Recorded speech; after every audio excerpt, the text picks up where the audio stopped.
আমরা পেরিয়েছি অনেকটা পথ,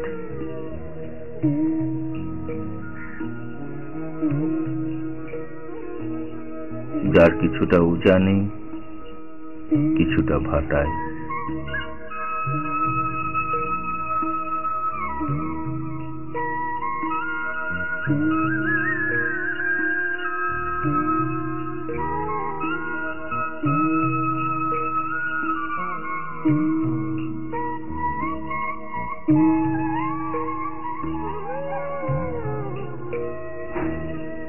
এই অগ্রচারণ পথের গতিময়তা আর প্রতিবন্ধকতার বাস্তবতা পেরিয়ে জেলা উত্তর 24 পরগনার স্বাস্থ্য বিধান অভিযানের ফেলে আসা একটি বছরকে ফিরে দেখা।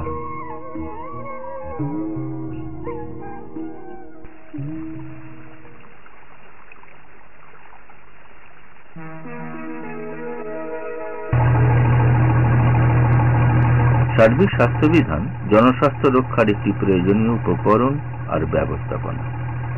এই অত্যন্ত জরুরি সামাজিক পরিষেবাটিকে রাজ্যের প্রত্যন্ত অঞ্চলের খেটে খাওয়া হতদরিদ্র জনসাধারণের কাছে পৌঁছে দিতে বদ্ধপরিকর রাজ্য সরকার, ইউনিসেফ এবং জেলা পঞ্চায়েতগুলি।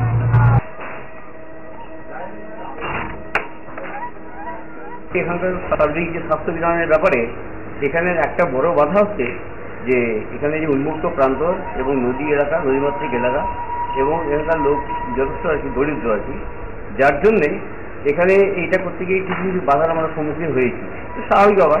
আর এরা এভাবে অভ্যস্তও ছিল না যে এইভাবে যে বৈজ্ঞানিক ভিত্তিতে আমাদের সরকারি যে প্ল্যানগুলো দেওয়া হচ্ছে তার যে ব্যবহারিক উপযোগিতা আছে এটা তাদের মাথায় অতটা আগে আসেনি। আর টাকা পয়সার ব্যাপারটা একটু আছে। আর আমরা এর গুণাগুণটা যথেষ্টভাবে বলেছি, বিস্তারিতভাবে বলেছি মিটিংয়ের মাধ্যমে, মিছিলের মাধ্যমে এবং বিভিন্ন গ্রাম পঞ্চায়েতে আমরা বিভিন্ন হোর্ডিং টাঙিয়েছি। আমরা আমাদের যে সেলফ হেল্প গ্রুপের মেয়েরা আছে তাদের মাধ্যমে বলেছি। এছাড়া ICDS-এর যে অঙ্গনওয়াড়ি কর্মী তাদের মাধ্যমে ব্যাপক প্রচার করেছি। এছাড়া আমি যখন বিভিন্ন সংসদ মিটিংয়ে যাই অথবা কোনো গ্রাম পঞ্চায়েত মিটিংয়ে যাই অথবা এমনিভাবে কখনো যদি কোনো মিটিংয়ে যাই সেখানেও বিস্তারিত গুণাগুণটা ব্যাখ্যা করি যে উপযোগিতাটা কি, কেন আমাদের করানো, এটা করার দরকার। দিদি এই বিদেশ সাহেব এসছেন, আপনাদেরকে কিছু বলতে পায়খানার বিষয় আপনি কথা বলুন। নমস্কার। আচ্ছা, আপনাদের বাড়িতে পায়খানা কি নেওয়া হয়েছে? পয়সার অভাবে আমরা নিতে পারি।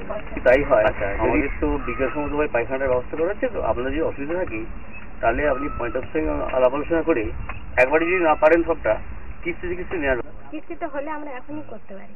আর এটা করা একান্ত দরকার। রোগের জন্য যে টাকাটা ডাক্তারকে দেব সেই টাকাই দিয়ে আমরা শৌচাগার বানাবো, শৌচাগার বানাবো।